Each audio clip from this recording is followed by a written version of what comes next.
Good day, we are the Sandwico team. Our project was the real-time fire escape routes for EPUs. Good day, I'm Katerina and I was responsible for Web UI. Good day, my name's Kinson. I was responsible for the application.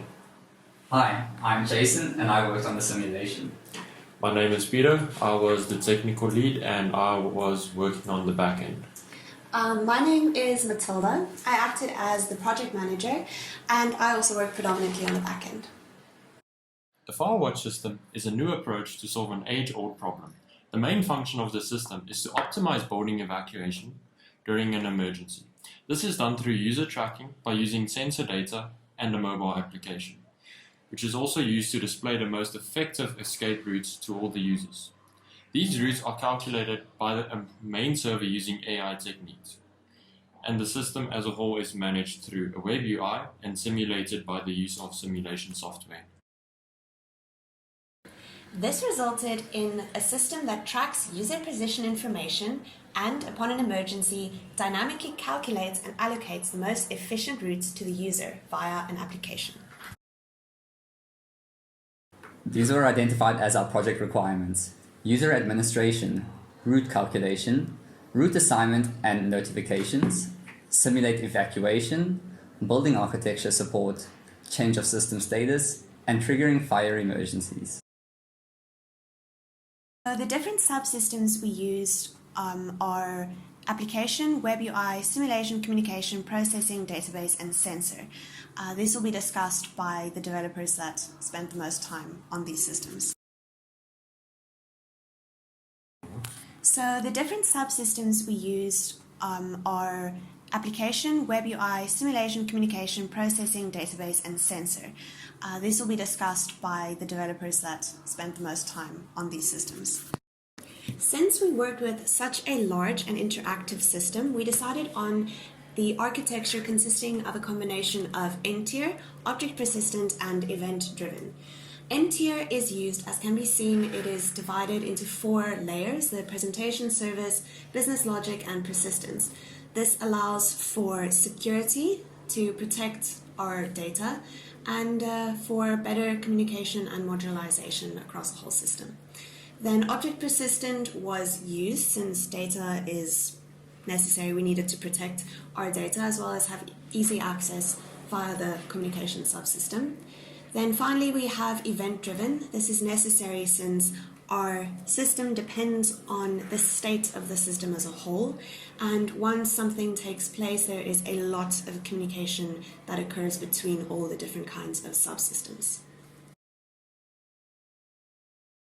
Impressive aspects: visual representation of the system operation, sensor input simulation, sensor module ready for any type of sensor integration, user-friendly administrative capabilities, application with push notifications, dynamic route assignment, and concurrent system operation. Now we will go to Web UI. This is the main point of interaction for the system.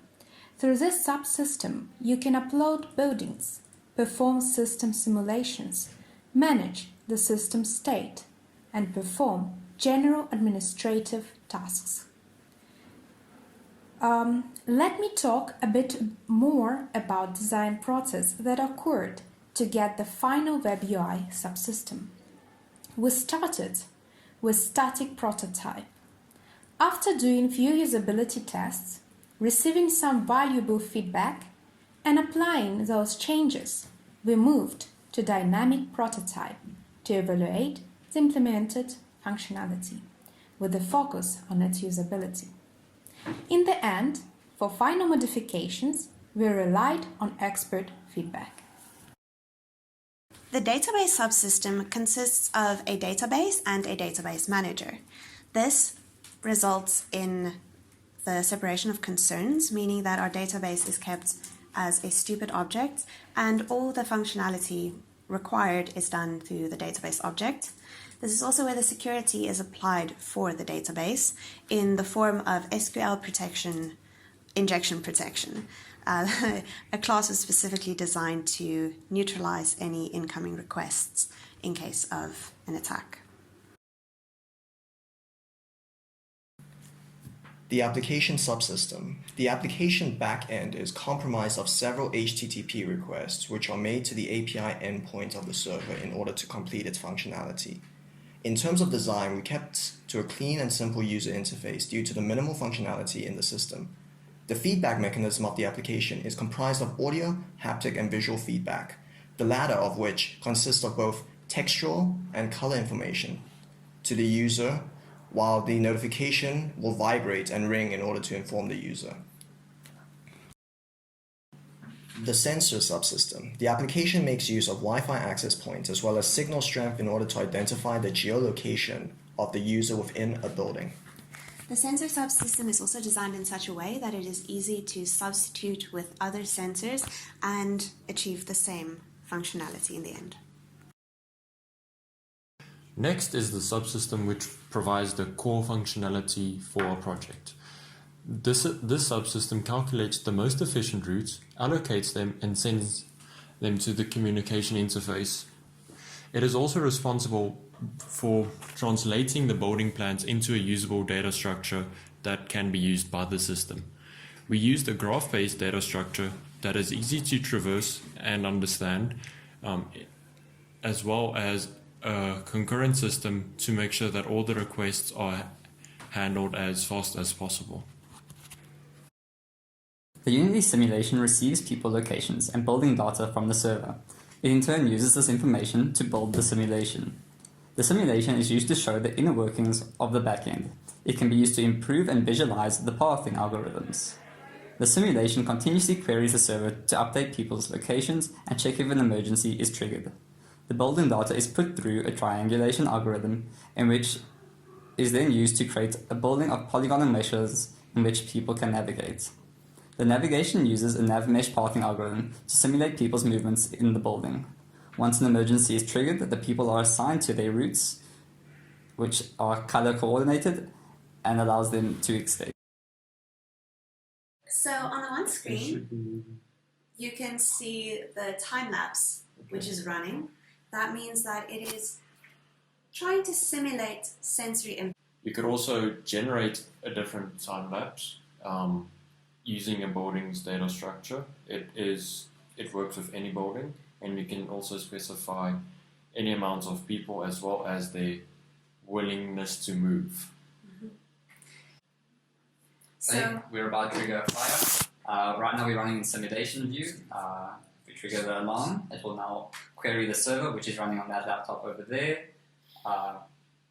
Let's see what happens. There we are. Now you can see that people are assigned their colors. They're all moving towards their route, which has been allocated to them, which should be the shortest path for them to exit.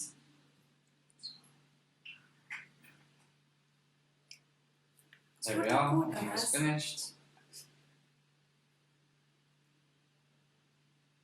Cool. We can continue. There we are. Top floor is empty. Bottom floor should be empty as well. So this is system simulation. This helps just to be able to visualize what would happen in an emergency situation. And then next we can move on to doing a live demonstration using the phone application. A live demonstration of how the system works using the applications. Okay, just... A fire is triggered through, well, any one of the other two interfaces.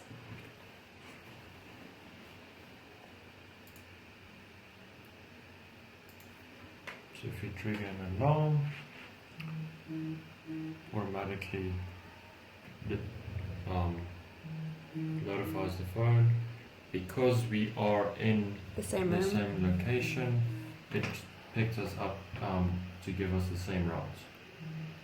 So what we are going to do next is we're going to switch to a simulation where we add our phones to a simulation, and then we're going to give each of us different locations. So what I just did is I added both of the phones to the simulation, each in opposite sides of the building.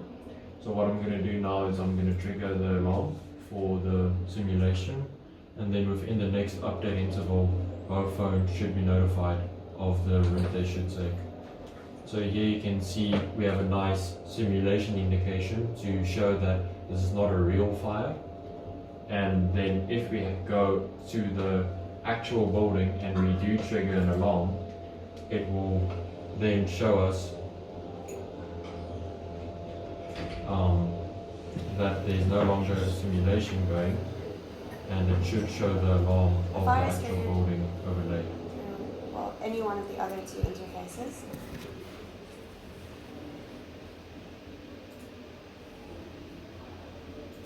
Okay, so both phones are going to be notified of the route that they should say if they are on opposite sides of the building. Okay.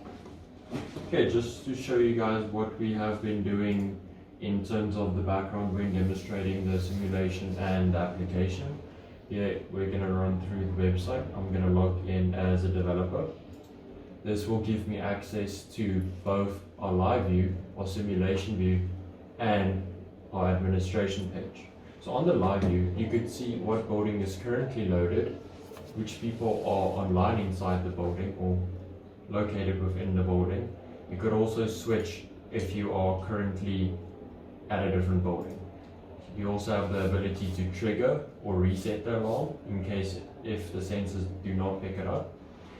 In the simulation, you have a very nice view where you can take people from the real building and add them into the simulation so that their position is used when running simulations. This is useful for testing the application. You can also run simulations on different buildings that have been uploaded, as well as add a bot or add a fire, which you can just click on the building to get the location when adding a fire. And then lastly, on the administration page, we just have some basic administrative things where we can add people, upload buildings, as well as just edit some details of the users that are added to the system. And then finally, you can log out. If you have any more questions regarding the system, our documentation is linked below, which contains all the relevant information. We will also link the slides, which also has a little bit more fun and interesting information. Thank you. Bye.